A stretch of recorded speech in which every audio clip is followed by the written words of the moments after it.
Okay, now here is your next page.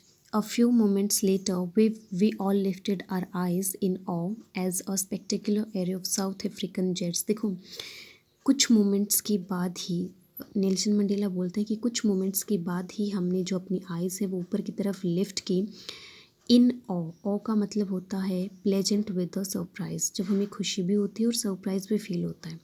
तो वैसे situation में जब हमने ऊपर की तरफ अपनी आइज़ उठाई as a spectacular array of South African jets helicopters and troop carriers roared in perfect formation over the Union Buildings. Spectacular का मतलब होता है इम्प्रेसिव, वेरी अट्रैक्टिव, और एरे का मतलब होता है डिस्प्ले, किसी चीज़ का शो करना। तो जो साउथ अफ्रीका के जेट्स थे, जो हेलीकॉप्टर्स थे, ट्रुप का मतलब होता है ग्रुप ऑफ आर्मी सोल्जर्स, ठीक है, उनको ले जाने वाले जो करियर्स होते हैं वो जो है स्काई में बहुत गरजते हुए जा रहे थे इन perfect formation. Perfect formation means in a very systematic order, ठीक है। और जो यूनियन बिल्डिंग्स के ऊपर से ये सारी चीज़ें जो है हो रही थी। अब देखो, अपने इंडिया में कोई इम्पोर्टेंट दिन होता है लाइक रिपब्लिक डे या फिर इंडिपेंडेंस डे, तो हम क्या करते हैं, हमारे जो जेट्स हैं वो स्काई में आप देखते होंगे कि अपनी उससे क्या होता है कि हम अपनी पावर शो कर रहे होते हैं कि हमारे पास ये जेट्स हैं और इनमें इतनी पावर है।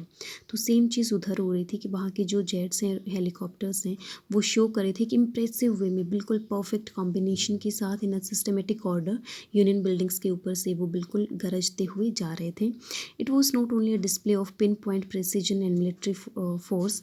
पिन पॉइंट का मतलब होता है एक्यूरेसी, सॉरी, पिन पॉइंट का मतलब होता है स्पेसिफिक, और प्रेसिजन का मतलब होता है एक्यूरेसी। तो ये जब कुछ जो शो हो रहा था ना, ये सिर्फ एक स्पेसिफिक एक्यूरेसी नहीं थी मिलिट्री पावर की, मिलिट्री फोर्स की, बल्कि क्या था, बट डेमोन्स्ट्रेशन। डेमोन्स्ट्रेशन का मतलब होता है गिन शो, दिखाना, प्रदर्शन करना of the military's loyalty to the democracy to a new government that had been freely and fairly elected. ये सिर्फ एक स्पेसिफिक एक्यूरेसी नहीं थी, बल्कि एक दिखावा था, दिखाना था किस चीज़ का, मिलिट्री की जो लॉयल्टी है, जो ऑनेस्टी है, जो नई हमारी डेमोक्रेटिक गवर्नमेंट, सॉरी, नई जो उनकी डेमोक्रेटिक गवर्नमेंट फॉर्म हुई है, उसके लिए मिलिट्री की लॉयल्टी को शो करना था, ठीक है। वो गवर्नमेंट जो बिल्कुल फ्री एंड फेयर तरीके से इलेक्ट हुई है। ओनली मोमेंट्स बिफोर, कुछ मोमेंट पहले ही, the highest generals of the South African defence force and police, कुछ मोमेंट पहले ही जो साउथ अफ्रीका के हाईएस्ट ऑफिशियल्स हैं, जो बड़े बड़े ऑफिशियल्स हैं, अधिकारी हैं डिफेंस फोर्स के प्लस पुलिस के, देयर चेस्ट बेडिकेटेड, बेडिकेड मतलब decorated with ribbons and medals from days gone by. जो साउथ अफ्रीका के बड़े बड़े ऑफिशियल्स हैं, उनकी छाती पर, मीन्स उनके जो यूनिफॉर्म होते हैं ना, वो जिस तरीके से डेकोरेटेड थे, किसी रिबन से और मेडल से, वो जो दिन चले गए हैं उन्हीं में ये सिस्टम हो गया था। मीन्स इंडिया में मान लो बड़े बड़े ऑफिशियल्स हैं, ठीक है, उनकी एक यूनिफॉर्म पहले से ही फाइनलाइज की जाती है और रैंक वाइज उनके अलग अलग डेकोरेशन या मेडल लगा दिए जाते हैं, ठीक है। तो मान लो आज हमारी कोई नई गवर्नमेंट बनी है तो उनकी सेम यूनिफॉर्म रहती है। तो यहीं पर नेल्सन मंडेला बोलते हैं कि जो दिन चले गए हैं ना, उन्हीं में उनकी जो यूनिफॉर्म है वो रिबन्स और मेडल से डेकोरेटेड थी। Saluted me and pledged their loyalty, वो ऑफिशियल्स, उन्होंने मुझे क्या किया, प्लेज ली और मुझे सल्यूट किया। I was not unmindful of the fact that, not unmindful का मतलब देखना एक बार, नॉट प्लस अनमाइंडफुल दोनों नेगेटिव हैं, इन्होंने मिलके क्या बना दिया, पॉजिटिव बना दिया।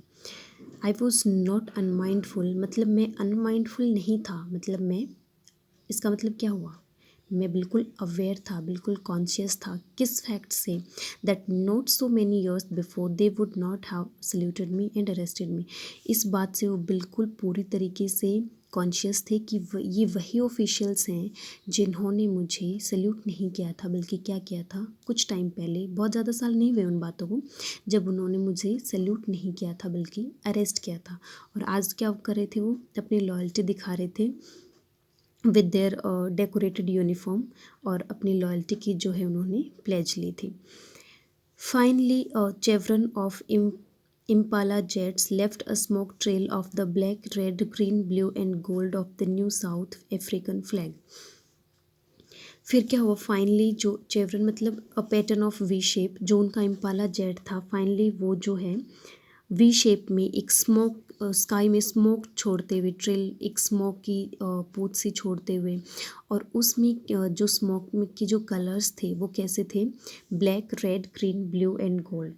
जैसे अपने इंडिया में जब कोई जेट्स आकाश में उड़ते हैं तो वो ट्राई कलर के होते हैं, क्योंकि हमारा जो फ्लैग है उसमें 3 कलर हैं।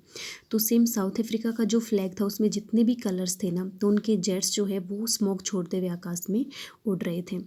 The day was symbolised for me by the playing of our two national anthem. Nelson Mandela आगे बोलते हैं कि वो जो दिन था वो मेरे लिए एक सिंबल बन गया था, एक प्रतीक बन गया था। क्यों? क्योंकि 2 नेशनल एंथम प्ले किए गए थे। And the vision of white singing, जो विज़न था वाइट के लिए, जो नेशनल एंथम था उसका नाम था नकोशी शिकेलेल आइए Africa. And the black singing, जो ब्लैक का नेशनल एंथम था वो था DA stem, the old anthem of the Republic. और जो ब्लैक के लिए नेशनल एंथम गाया गया था वो पहले साउथ अफ्रीका का नेशनल एंथम रहा है। Although that day neither group knew the lyrics of the anthem, उस दिन जो है दोनों में से कोई भी ग्रुप लिरिक्स नहीं जानता था एंथम के, मतलब लय नहीं पता थी। दे वंस डिस्पाइज्ड, डिस्पाइज्ड का मतलब होता है had very low opinion about, किसी चीज़ के बहुत के बारे में हमारा बिल्कुल लो ओपिनियन होता है तो वो चीज़ बंद हो जाती है। तो उनका जो ओल्ड एंथम था उसको वाइट सुपरमेसी ने बंद कर दिया था, ठीक है, तो चलता ही नहीं था, तो उसके लिरिक्स भी याद नहीं थे। They would soon know the words by heart. क्या बोल रहे हैं कि नेल्सन मंडेला बोलते हैं कि जल्दी ही वो ये जो नेशनल एंथम है इनके लिरिक्स को जल्दी ही वो बाय हार्ट कर लेंगे, सीख जाएंगे।